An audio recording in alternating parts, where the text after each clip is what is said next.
العالمين الصلاة والسلام على أشرف الأنبياء والمرسلين Sayyidina Muhammadin wa ala alihi wa sahbihi ajma'in. Alhamdulillah, pertama dan utama sekali kita memanjatkan kesyukuran kita kepada Allah Subhanahu wa taala dapat kita menyambung pengajian pada hari ini, dan mudah-mudahan Allah Subhanahu wa taala memberkati dan Allah menjadikan pengajian ini sebab pengampunan bagi segala dosa, dan Allah mengabulkan segala hajat dan menjaga kita daripada segala bala dan musibah di dunia dan akhirat. Amin ya rabbal alamin.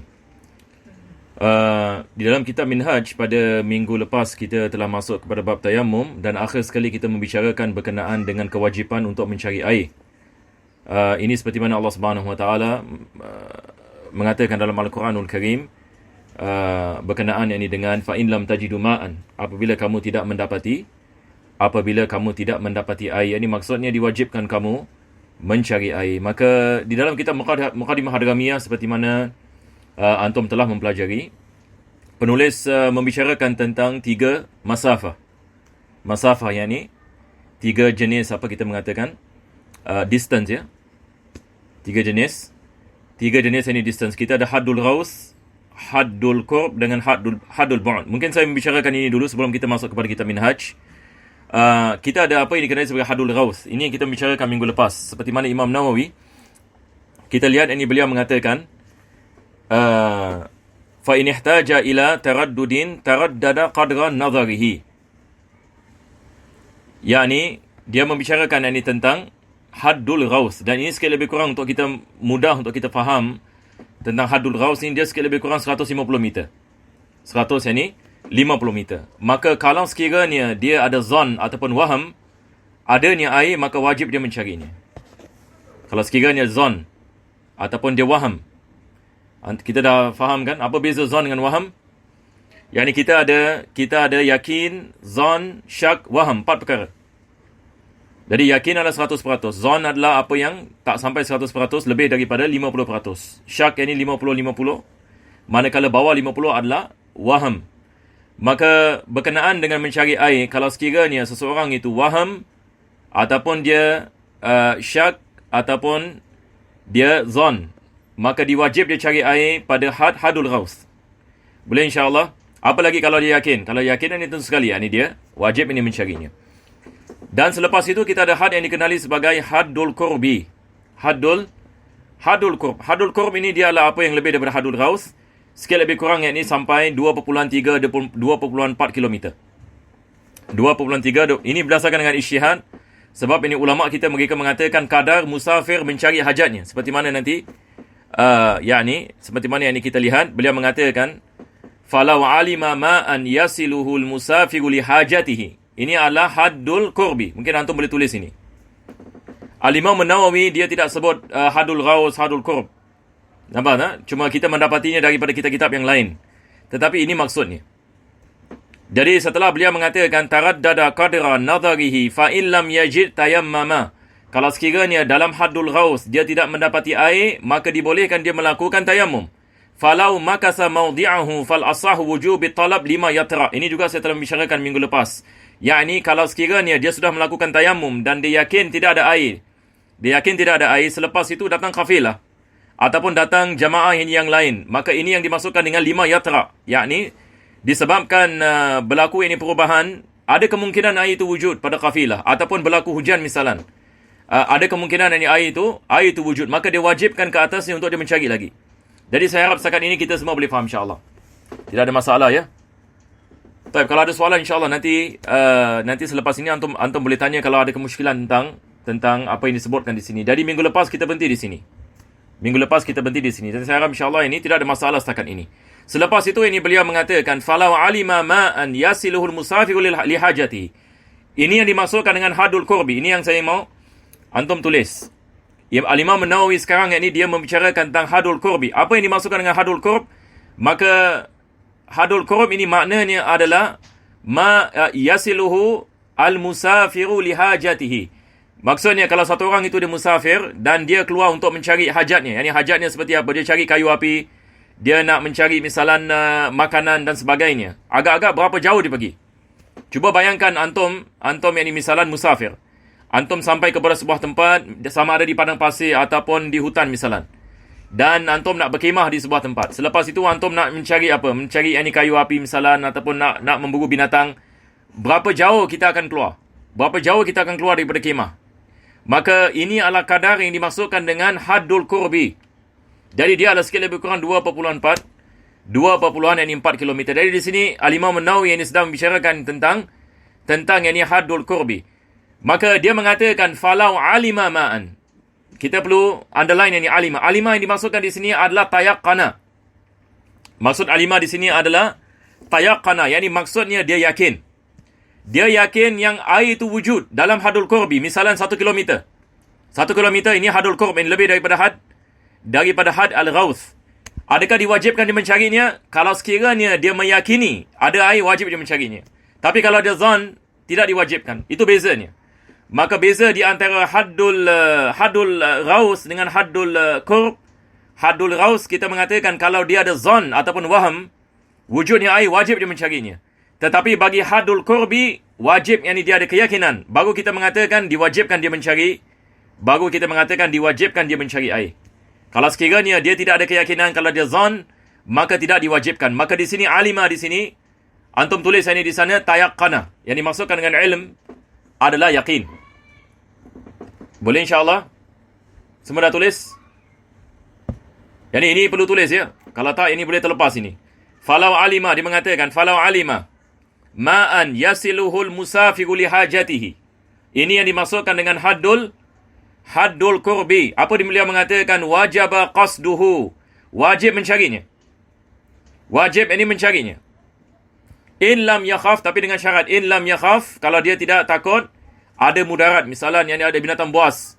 Dia yakin misalan 2 km daripada tempatnya ada tasik. Tetapi dikatakan tasik tersebut dikerumuni oleh apa? Oleh kita mengatakan buaya misalan, ataupun dikerumuni oleh binatang buas seperti ada singa misalan, ataupun ada orang mengatakan kalau pergi nampak-nampak mungkin tak balik. Mungkin akan dimakan oleh binatang buas, maka khalas tidak diwajibkan dia pergi. Tidak diwajibkan dia pergi. Sebab di sini kita mengatakan ada kemudaratan. Ada kemudaratan ataupun ada perompak misalan. Tempat ini misalan tempat ada militan misalan, orang biasa dibunuh di sana, diculik dan sebagainya. Maka in lam yakhaf darar nafsin aw mal, ataupun ada perompak yang boleh mencuri duitnya, mungkin dia selamat. Tetapi dia akan dirompak misalan. Banyak perompak di tempat tasik tersebut misalan. Maka tidak diwajibkan. Jadi ini syaratnya. Tapi kalau sekiranya ada keamanan, tidak takut apa-apa misalan, dan dia menggunakan binoculars ini sebagai misal, dia lihat ada tasik, ini keyakinan, betul ke tidak? Dia lihat dengan keyakinan, maka dia wajib pergi kepada tempat tersebut untuk mengambil air dan tidak dibolehkan dia melakukan tayammum. Fa in kana fawqa dhalika, kalau sekiranya ia lebih daripada haddul qurbi, maka di sini antum tulis di sini, ini had yang ketiga, iaitu haddul bu'di. Boleh semua kita tulis insya-Allah. Minta maaf hari ini saya speed sekejap sebab masa agak lewat sikit. Jadi hari ini agak cepat sedikit. Tapi ala kulli hal, antum kalau ada kemusykilan insya-Allah boleh dengar balik recording ya. Ala kulli hal. Jadi kita ada haddul bu'd di sini. Haddul bu'd apa-apa yang lebih daripada haddul qurb. Ini apa yang lebih daripada 2.4 kilometer. Ini untuk kita faham, mudah faham 2.4. Ini misalan 10 km misalan ada laut. 10 km yang ini ada laut. Adakah diwajibkan kita pergi kepada laut ini berjalan kaki 10 km yang ini untuk mengambil wudu? Maka tidak diwajibkan. Tidak yang ini diwajibkan. Ini kita mengatakan had al-bu'd, had yang wajib. Had yang jauh. Jadi sekali lagi kita ulang, kita ada haddul ghaus. Ini yang pertama, kedua kita ada haddul qurb. Lepas itu kita ada haddul bu'd. Di sini Al-Imam Nawawi ini mengatakan fa in kana fawqa dhalika. Fawqa dhalika yang dimasukkan di sini adalah haddul bu'd. Antum perlu tulis sini. Boleh insya-Allah? Maka kalau sekiranya dia lebih daripada haddul qurb, tayammama, tidak diwajibkan dia mengambil air. Walaupun dia yakin ada air, tidak diwajibkan. Apa sebabnya? Sebab ini dah terlalu jauh. Ini lebih jauh daripada haddul qurb. Boleh insya-Allah? Wahai jemaah sekalian. Baik, teruskan baca. Bismillahirrahmanirrahim. Alhamdulillah rabbil alamin. Fadal lagi. Ya. Ambil aja. Siapa yang baca ini macam suara agak tak dengar ini. Ya. Kalau gini boleh Ustaz? Boleh. ولو تيقنه آخر الوقت فانتظاره أفضل أو ظنه فتعجيل التيمم أفضل في الأظهر. Sekarang penulis ini mengatakan falau tayaqqanahu akhir al-waqt. Jadi maksudnya kalau sekiranya dia yakin air akan sampai tapi pada akhir waktu. Misalan yakni dia nak melakukan solat zuhur, tidak ada air. Tetapi dia yakin kawan dia akan datang memberikan kepadanya air setengah jam sebelum waktu asar. Misalan ini waktu asar ini pukul 4 petang. Maka kawan dia mengatakan 3:30 aku sampai. Aku tengah on the way. Misalan. Aku tengah on the way. Pukul berapa yang ini sampai? 3:30. Confirm ada air. Yakin. Yang ni dia akan bawa misalan 10 liter air ataupun 20 liter air. Misalan. Mana lebih afdal? Dia melakukan salat dengan tayamum pada awal waktu ataupun dia tunggu kawannya pada akhir waktu. Maka dalam keadaan seperti ini, lebih afdal adalah dia tidak melakukan salat dahulu. Yakni dia melakukan salat pada akhir waktu. Sebab apa? Sebab dia yakin kalau dia melakukan salat pada akhir waktu, dia akan melakukan salat dengan wuduk. Tapi kalau dia melakukan salat ini pada awal waktu, dia melakukan salat dengan tayamum. Ini adalah keadaan kalau sekiranya dia hanya mau melakukan satu kali salat. Dia hanya nak melakukan satu kali salat.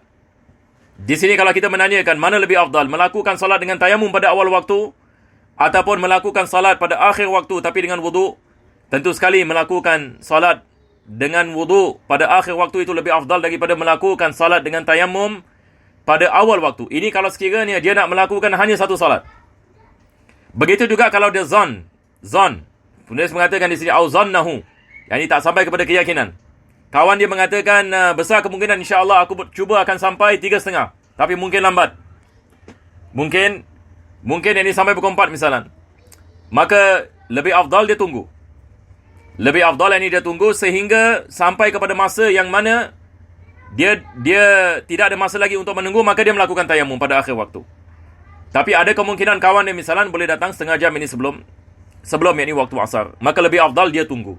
Jadi sama ada berdasarkan dengan keyakinan ataupun sama ada berdasarkan dengan zon. Ini yang penulis mengatakan fantizaruhu afdal au zannahu. Yani dia menunggu yang ini lebih afdal ataupun dia zon. Yani air akan sampai ini pada akhir waktu. Selepas itu penulis ini mengatakan fata'jilu tayammum afdal. Maka di sini antum perlu tulis ini. Ini kalau sekiranya dia melakukan dua salat. Tadi ini yang pertama kalau sekiranya dia hanya nak melakukan satu salat. Maka penulis sekarang ini mengatakan lebih afdal baginya melakukan dua salat. Apa maksudnya? Yakni lebih afdal baginya melakukan salat pada awal waktu dengan tayamum dan melakukan salat sekali lagi i'adah dengan air yang sampai ini pada akhir waktu. Ini adalah yang paling afdal. Tapi kalau sekiranya dia nak melakukan hanya satu kali salat, maka lebih afdal dia melakukan pada akhir waktu dengan wuduk. Saya harap insya-Allah boleh faham insya-Allah. Fata'jilu tayammum afdalu fil adhar. Yani mengikut ini kepada pendapat al-adhar, kalau sekiranya dia melakukan dua kali salat, maka lebih afdal yakni dia kedepankan tayamum. Dia kedepankan tayamum dan selepas itu dia mengambil wuduk pada akhir waktu. Sama ada wuduk pada dia yakin air akan sampai ataupun dia zon air ini akan sampai. Maka dia melakukan salat ini berapa kali? Dia melakukan salat yakni dua kali. Baik, teruskan. Walau wajada ma'an لا يكفيه أفضل وجوب استعماله ويكون قبل التيمم ويجب شراؤه بثمن مثله إلا أن يحتاج إليه لدين مستقرب. Baik, di sini insya-Allah saya akan terangkan ada kaidah fiqhiyah. Antum tulis ini. Ma la yudraku kulluhu la yutraku kulluhu. Ma la yudraku kulluhu la yutraku kulluhu. Nanti insya-Allah saya akan terangkan ini. Kita balik kepada kitab Minhaj dulu. Kita lihat penulis ini, beliau mengatakan di sini, walau wajada ma'an la yakfihi. Ini adalah keadaan satu orang ada air tapi air tak cukup. Dia nak ambil wuduk, misalnya dia ada air sedikit. Dia mengatakan air ni hanya boleh basuh muka je. Hanya cukup untuk basuh muka. Misalnya satu orang yang ni dia ada air setengah botol. Dia ada air untuk wuduk setengah botol. Setengah botol yang ni manusia yang biasa seperti kita, agak-agak cukup ke tidak? Yang ni tidak cukup. Kita basuh muka dia mungkin yang ni dah. Kita basuh muka mungkin kita menggunakan yang ni setengah botol ataupun 1/3 botol. Misalnya, adakah diwajibkan dia menggunakan air tersebut setakat basuh mukanya sahaja? Kalau kita mengatakan air itu hanya cukup bagi basuh muka sahaja, adakah kita mengatakan diwajibkan dia membasuh mukanya? Ataupun kita mengatakan dia terus tayamum, ini tak payah basuh muka sebab air tak cukup? Di sini kaedah mengatakan ma la yudraku kulluhu la yutraku kulluhu.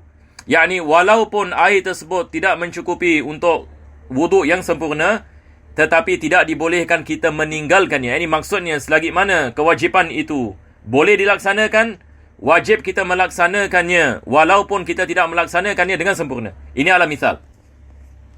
Tamam? Jadi apakah yang diwajibkan dia melakukan? Diwajibkan dia menggunakan air itu sampai habis. Kalau dia mengatakan misalnya saya hanya boleh basuh muka saja, maka dalam keadaan seperti ini elakkan daripada taslis, elakkan daripada basuh kedua dan basuh ketiga. Jadi dia basuh mukanya sekali, dia basuh tangannya sekali, dia sapu kepala misalnya air dah habis. Betul ke tidak? Dia basuh kepala misalnya air dah habis. Maka selepas itu dia tayamum. Sebab sekarang ini dia belum basuh kakinya. Maka dia melakukan tayamum setelah dia mengambil wuduk.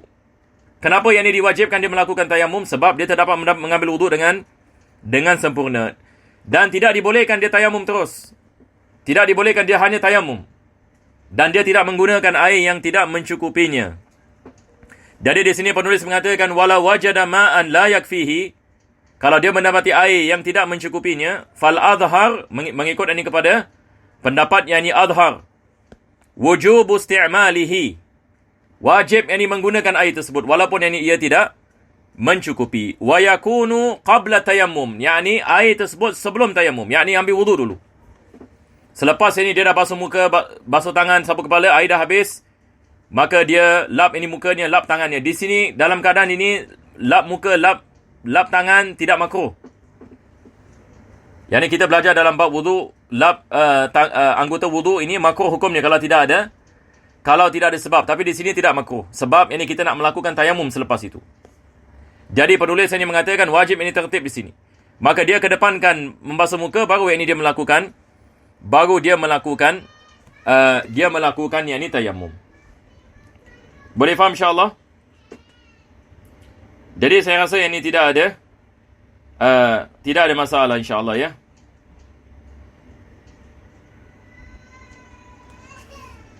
Yang ini muqabil adhar, ini seperti mana kalau antum lihat dalam kitab Kanzul Raghibin, Al-Imam Mahalli yang ini mengatakan yang ini tidak diwajibkan menggunakan air tersebut kalau sekiranya air itu tidak mencukupi. Tetapi yang ini itu bukan pendapat yang mu'tamad. Taib, selepas itu penulis ini mengatakan wa yajibu syira'uhu bisamani mislihi. Ini seperti mana antum belajar dalam kitab Muqaddimah Hadramiyah. Yang ini sekarang yang ini kalau satu orang ini misalan dia tidak ada air, selepas itu dia lihat ada orang jual air. Adakah diwajibkan dia beli air? Diwajibkan dia beli air kalau sekiranya orang itu jual dengan saman misl. Yang ini misalan kalau air biasanya dijual misalan 1 galon misalan letaklah yang $3 misalan. Tetapi mereka naikkan harga $4, $5, maka tidak diwajibkan. Tapi kalau sekiranya mereka jual dengan harga yang semisalnya, maka diwajibkan beli kalau sekiranya kita ada kemampuan untuk beli. Ini yang penulis ini mengatakan. Bisamani mislihi illa yahtaja ilaihi lidainin mustaraq. Melainkan kalau dia ada hutang misalan, dia tidak mampu beli air. Disebabkan yang ini dia ada hutang. Dia ada duit tapi nak kena bayar orang. Dia ada duit ini tapi nak kena bayar orang ini yang dia hutang, maka tidak diwajibkan dia beli. Tidak diwajibkan yang ini dia beli walaupun dengan saman misal. Walaupun dengan saman yang ini misal.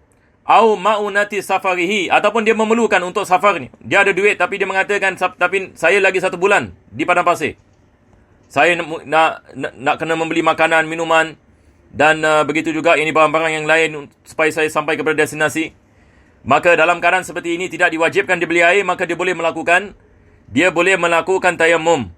Sebab dia memerlukan duit tersebut untuk perjalanannya. Au nafaqati hayawanin muhtaram. Kalau dia naik keldai ataupun dia naik unta misalan, dia memerlukan wang tersebut untuk memberikan makanan dan minuman kepada binatang tunggangannya. Kalau zaman sekarang ini kita naik kereta, maka mungkin hari ini kita membicarakan tentang apa? Kita membicarakan tentang duit minyak, betul ke tidak? Satu orang ini dia ada duit tapi dia mengatakan dia lagi ada 500 km nak cover. 500 km berapa banyak petrol memerlukan dan berapa banyak wang yang dia memerlukan untuk membeli petrol. Maka kalau dia tidak mencukupi untuk membeli air, maka tidak diwajibkan dia beli air. Dia boleh melakukan tayamum. Maka duit tersebut yang ini untuk perjalanannya. Tamam? Kalau dia menaikikan binatang tunggangan, maka sama juga. Dia kira makanan ini bagaimana dengan nak belikan makanan bagi binatang ini ataupun air. Maka kalau tidak mencukupi, tidak diwajibkan dia membeli air. Naam, teruskan.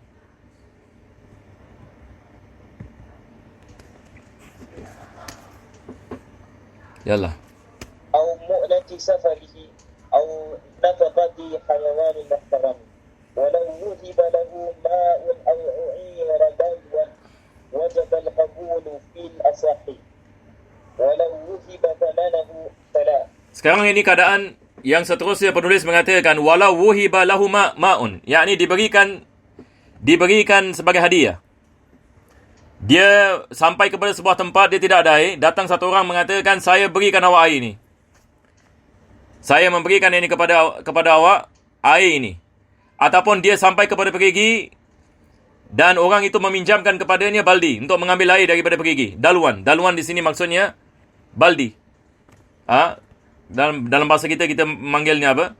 Kita memanggilnya ini baldi. Ini tempat ini untuk kita mencedok air. Ini biasa kalau ada perigi ada baldi ini untuk mengangkat air daripada perigi. Maka di sini penulis mengatakan wajib al-qabul. Diwajibkan dia menerimanya. Yakni dia tidak boleh tayamum. Yakni dia mengambil wuduk dengan air yang diberikan kepadanya sebagai hadiah. Apa sebabnya? Ilahnya adalah, atau tulis ini ilahnya. Ilahnya adalah minnah, di sini adalah lemah. Minnah adalah lemah. Minnah ini kalau dalam bahasa kita panggil apa? Makan budi. Boleh kita tulis ini? Makan budi. Beza kalau orang ini misalan memberikan kepada kita wang untuk kita beli air. Ini tidak wajib kita terima. Satu orang datang misalan dia mengatakan saya berikan kepada awak $10 supaya awak dapat beli air. Tidak diwajibkan. Sebab di sini minnahnya besar. Minnahnya adalah yang ini besar. Boleh insya-Allah? Jadi penulis ini mengatakan walau wuhiba lahu ma'un aw u'ira dalwan wajib al-qabulu fil asah. Yani muqabil asah tidak diwajibkan. Tetapi pendapat ini al-asah diwajibkan, dia menerimanya. Walau wuhiba samanahu fala. Ini seperti mana saya mengatakan tadi, kalau diberikan wang harga ni misalan air ni misalan harganya $10. Satu orang datang memberikan kepada kita $10 untuk kita beli air, untuk kita mengambil wuduk, maka tidak diwajibkan kita menerimanya. Kita boleh melakukan tayamum dan tayamum kita sah. Tapi di sini kita mengatakan agama tidak mewajibkan kita, tapi bukan maksudnya diharamkan kita mengambilnya. Kalau satu orang nak memberikan kepada kita duit, kita ada pilihan. Cuma adakah diwajibkan kita mengambilnya ataupun tidak? Maka ini yang dimaksudkan di sini. Pendapat ini yang mu'tamad, yang seperti mana kita baca dalam kitab Umdah. Begitu juga dengan kitab Muqaddimah Hadramiyah, tidak diwajibkan kita mengambil harganya. Apa sebabnya? Ilahnya seperti mana saya mengatakan tadi, minnahnya adalah besar. Berbeza dengan dia meminjamkan kepada kita baldi ataupun dia memberikan kepada kita sebagai hadiah air tersebut. Nah, teruskan.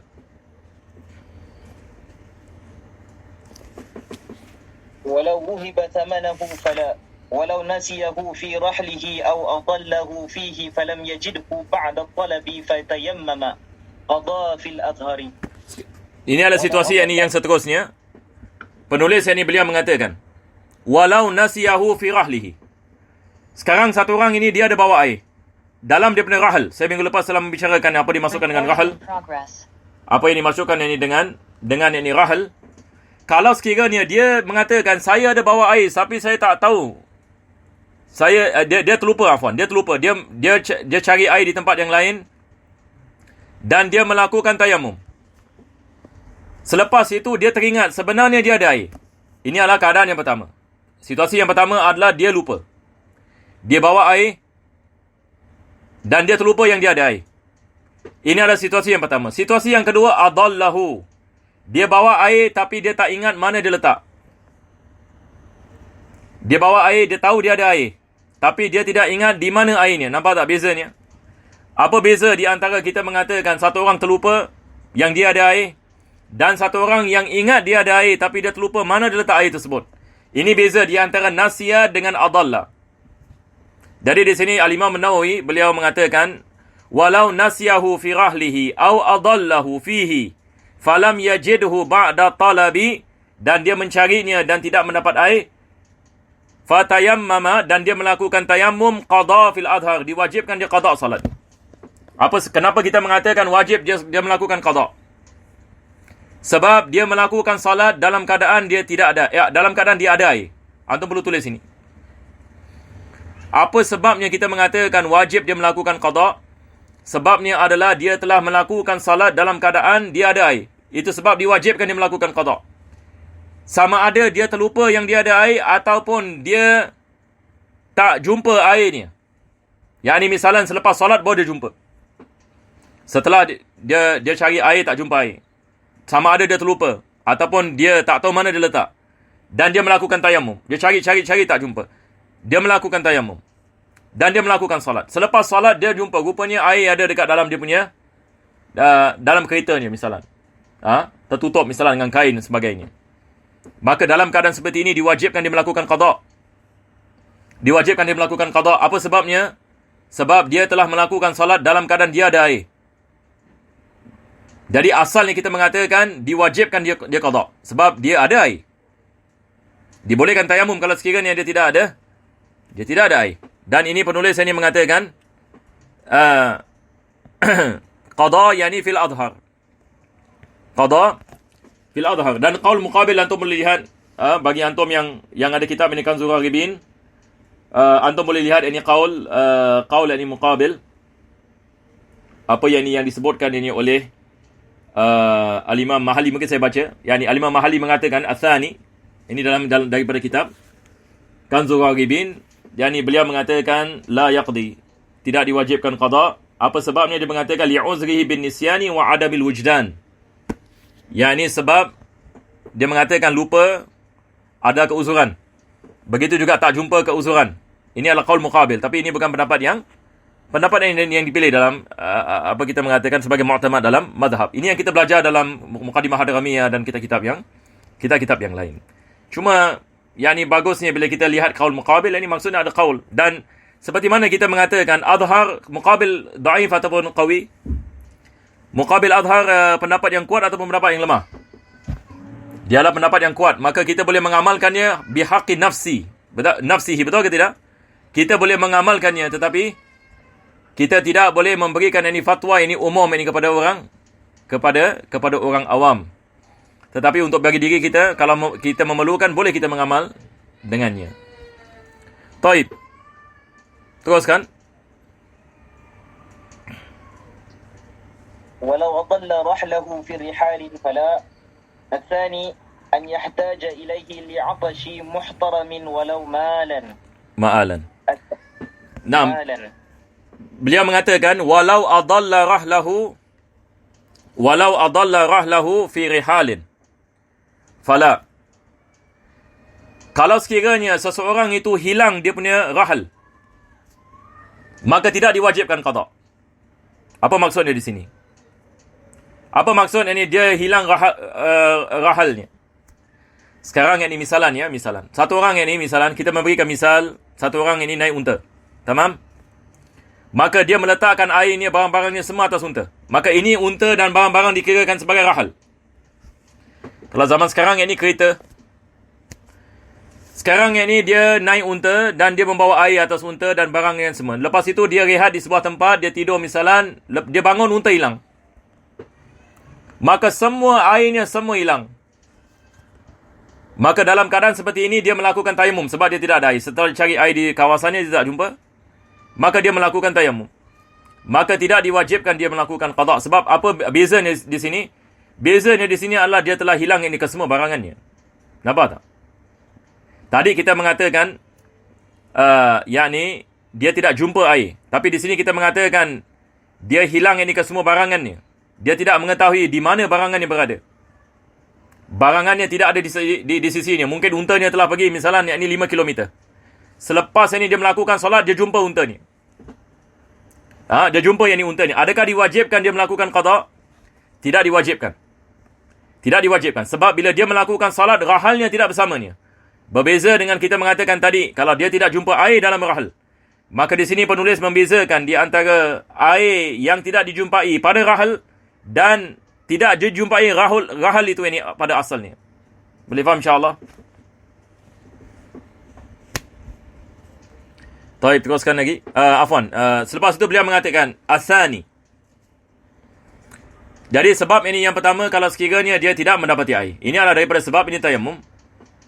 Yang kedua, penulis mengatakan an yahtaja ilaihi li'atashi muhtaramin walau ma'alan.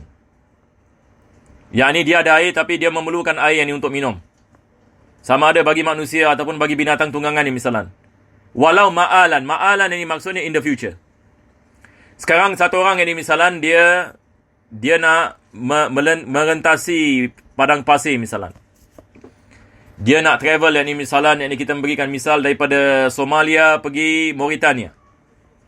Yang ini Somalia, dia nak pergi Mauritania misalan. Jadi dia nak kena melalui apa? Sahara Desert kan? Jadi dia membawa air bersamanya. Dan apabila dia sampai pertengahan misalan, dia memerlukan air tak cukup. Dia memerlukan air untuk minum. Bagi rombongan misalan. Maka dibolehkan baginya tayamum walaupun ada air. Sebab ini dia memerlukan air ini untuk minum. Maka dibolehkan dia melakukan tayamum walaupun dia ada air. Asalisu. Teruskan. Asalisu مرض يخاف معه من استعماله على منفعة عضو وكذا بطء البرء أو الشين الفاحش في عضو ظاهر في الأظهر وشدة البرد كمرض وإذا امتنع استعماله في عضو إن لم يكن عليه ساتر وجب التيمم وكذا غسل الصحيح على المذهب. Nah, sekarang kita lihat ini kepada sebab yang ketiga dibolehkan tayamum. Sebab ini yang ketiga dibolehkan tayamum, penulis ini mengatakan maradun yakhafu ma'ahu min isti'malihi ala manfaati udwin. Yani seseorang itu dia ada air tapi dia tidak boleh menggunakan air disebabkan penyakit. Dia tidak boleh menggunakan air disebabkan penyakit. Sama ada kita mengatakan penyakit yang boleh menyebabkan hilang manfaat. Apa maksudnya penyakit boleh menghilangkan hilang manfaat badan? Yang ini sebagai misal, doktor mengatakan kepadanya, kalau engkau menggunakan air, tangan kau akan paralyze. Jadi hilang manfaat. Betul ke tidak? Yang ini bila kita mengatakan tangan yang hilang manfaat, maksudnya paralyze. Ataupun yang ini doktor mengatakan, kalau engkau basuh muka, boleh jadi buta. Boleh menyebabkan air kalau kena mata, yang ini boleh buta. Ataupun air kena kaki misalan, boleh menyebabkan paralyze. Maka dalam keadaan seperti ini, dia tidak boleh menggunakan air. Dia tidak boleh menggunakannya. Apa sebabnya? Sebab dia boleh menyebabkan hilang manfaat anggota badannya. Maka dibolehkan dia melakukan tayamum. Dia tidak membasuh anggota badannya, dia hanya melakukan tayamum. Begitu, ini adalah yang pertama. Yang pertama adalah disebabkan boleh hilang manfaat anggota badan. Yang kedua, penulis mengatakan but'ul bur'i, yakni dia ada sakit. Maka doktor mengatakan kalau engkau menggunakan air, engkau punya penyakit ini akan lambat baik. Yakni misalan kalau dia tak menggunakan air, misalan dia ada sakit kulit misalan. Kalau dia tidak menggunakan air, dia boleh baik dalam 1 minggu. Tapi kalau dia menggunakan air, baik 2 minggu. Maka dalam keadaan seperti ini, dia tidak menggunakan air. Dia boleh melakukan tayamum. Walaupun Walaupun dia boleh baik, tapi baiknya lambat. Lambat 3 hari, 4 hari, ini juga dibolehkan. Jadi, ini yang dimaksudkan dengan but'ul bur'i. Al-bur' ini maksudnya, ini apa? Yakni mendapat syifa. Yakni but'u, yakni daripada perkataan bati. Bati, lambat. Ini lambat baik. Kalau dia menggunakan air. Ini adalah sebab yang kedua daripada yang ketiga tadi.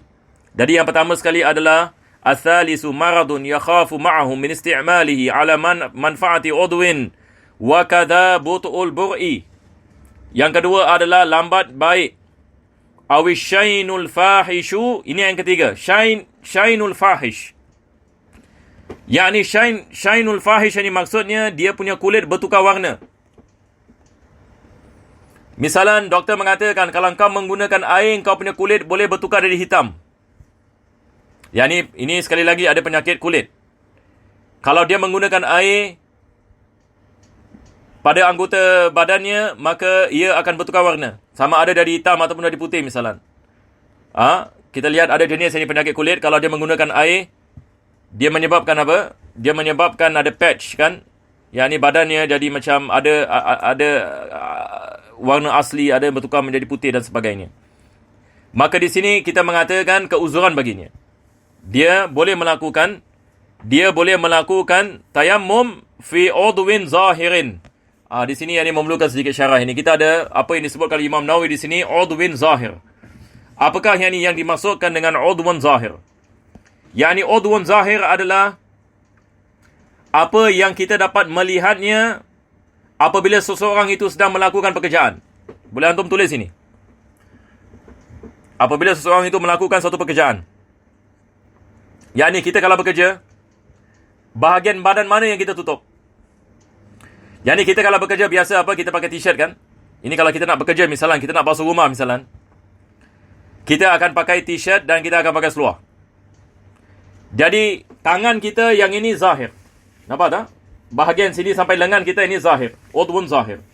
Muka kita, tengkuk. Ini juga adalah dikirakan sebagai udwun zahir. Begitu dengan kepala.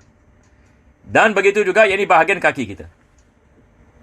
Maka di sini penulis ini mengatakan, kalau sekiranya syainul fahish, pertukaran kulit, warna kulit itu berlaku pada udwun zahir, maka tidak diwajibkan kita melakukan tayammum. Tidak diwajibkan kita menggunakan air. Tetapi kalau sekiranya dia berlaku pada udwun batin. Udwun batin adalah apa yang bercanggah dengan udwun zahir. Kalau kita mengatakan muka kita adalah bahagian yang zahir, tangan kita sebelah lengan ini bahagian yang zahir. Apakah yang dimaksudkan dengan udwun batin? Udwun batin adalah selainnya. Yang ini sebagai misal dada kita. Ini adalah batin. Biasanya kita tidak buka baju, betul ke tidak? Orang tak lihat apa yang ada pada dada kita. Orang tidak lihat apa yang ada pada belakang kita. Orang tidak lihat apa yang ada pada paha kita. Sebab ini semua adalah bahagian yang biasanya kita menutupinya. Maka ini adalah udwun batin. Adakah diwajibkan kita adakah menjadi keuzuran kita tidak menggunakan air walaupun pada udwun batin? Di sini berlaku khilaf. Apa yang Imam Nawawi ini mengatakan? Dia mengatakan awisyainul fahishu fi udwin zahirin fil adhar. Dia mengatakan fi udwin zahirin fil adhar. Jadi antum lihat ini muqabil adhar.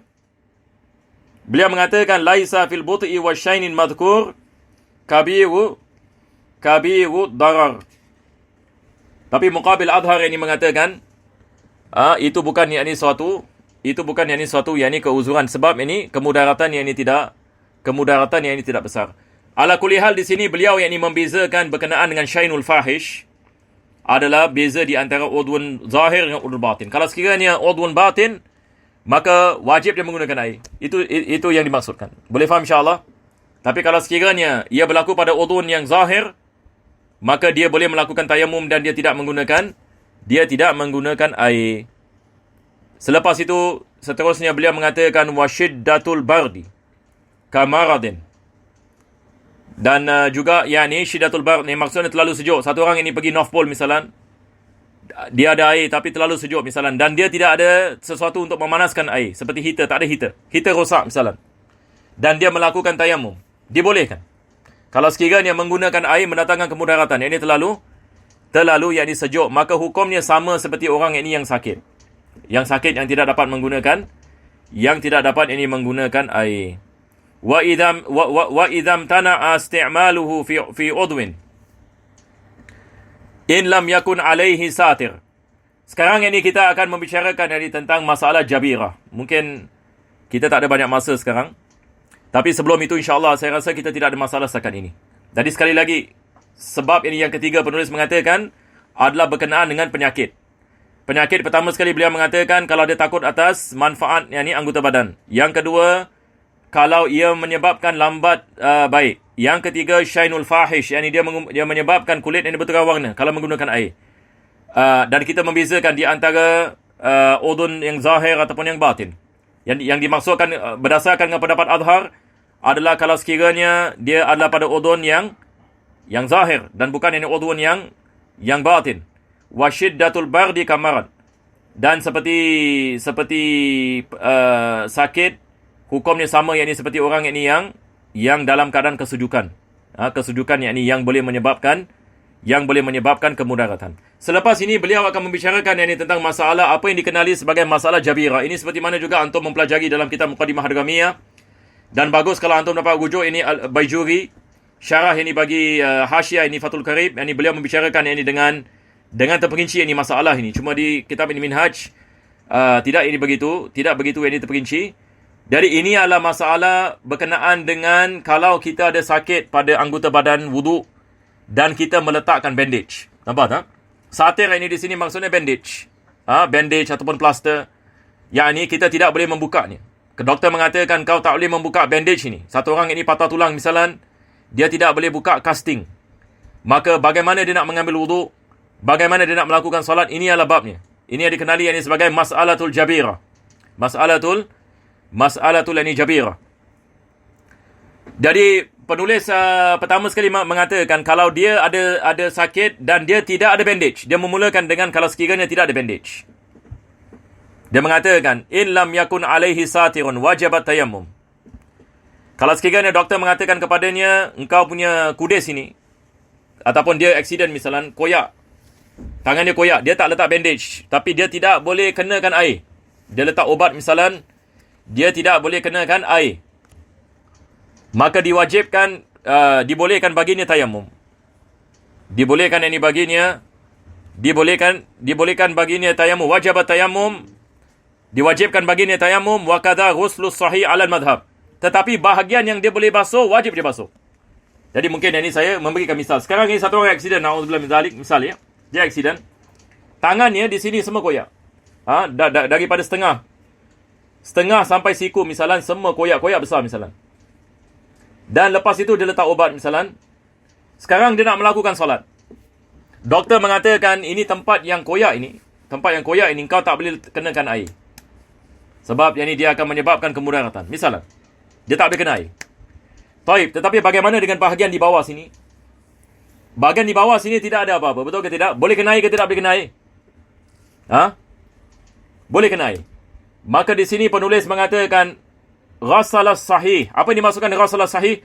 Maksudnya dia membasuh bahagian yang tidak kena sakit. Bahagian ini yang tidak kena sakit. Jadi dia melakukan tayamum, selepas itu yang ini dia basuh. Sekarang yang ini misalnya yang ini dia pada tangan kanan yang ada sakit. Dia basuh mukanya dahulu. Betul ke tidak? Mukanya tidak ada masalah. Mukanya wajib dia basuh. Mukanya wajib dia mengambil wuduk seperti biasa. Tetapi apabila sampai kepada bahagian tangannya, dia melakukan tayamum. Dan berkenaan dengan tayamum dalam wuduk wajib tertib. Kita tidak boleh tayamum lepas itu kita mengambil wuduk kalau sekiranya bahagian kita adalah tangan misalnya. Sebab kita nak basuh muka dulu, baru kita tayamum. Betul ke tidak? Ini tidak ada masalah ya. Yakni kita basuh muka dulu, selepas itu yakni kita melakukan tayamum bagi tangan, bagi bahagian yang tak boleh kena air. Selepas itu yakni kita membasuh bahagian yang boleh kena air. Ini yang dimasukkan oleh penulis di sini. Maka beliau mengatakan illam yakun alaihi satir. Illam yakun alaihi satir. Dia memulakan dengan mengatakan belum ada bandage. Yakni dia setakat kudis saja. Air tidak boleh kena bahagian kudis. Wajibat tayamum. Diwajibkan dia melakukan tayamum. Wa kadza ghuslu sahih 'ala al-madhhab. Maka bahagian yang boleh kena air wajib yakni dia membasuhnya berdasarkan yang ini alal madhab. Wala tartiba bainahuma lil junubi. Bagi junub tidak ada tertib. Yani dia boleh melakukan tayamum dan mandi, dan dia boleh mandi dulu baru tayamum. Dua-dua boleh. Tetapi bagi wuduk tidak boleh. Kalau dia punya sakit ada pada tangan, maka dia nak kena basuh muka dia dahulu, baru yang ini dia melakukan tayamum. Sebab belum masanya untuk dia membasuh tangannya. Maka dia melakukan tayamum bagi tangannya, balik yang ini kepada tertib. Masa yang ini untuk dia membasuh tangannya. Wallahu a'lam ini bisawab. Jadi kita berhenti di sini insya-Allah. Jadi insya-Allah minggu depan ingatkan saya ya, kita berhenti di sini. Wala tartiba bainahuma. La tartiba bainahuma. Huma ni balik kepada apa? Dhamir. Balik kepada ghusl dengan tayamum. Antum tulis ini. Balik kepada ghusl dengan tayamum. Yani seperti mana kita mengatakan, satu orang ini dia junub misalan. Dia ada bandage ataupun dia ada kudis misalnya, tak boleh kena air. Jadi sama ada dia tayamum dahulu ataupun dia basuh dulu, ataupun dia basuh dulu baru dia melakukan tayamum.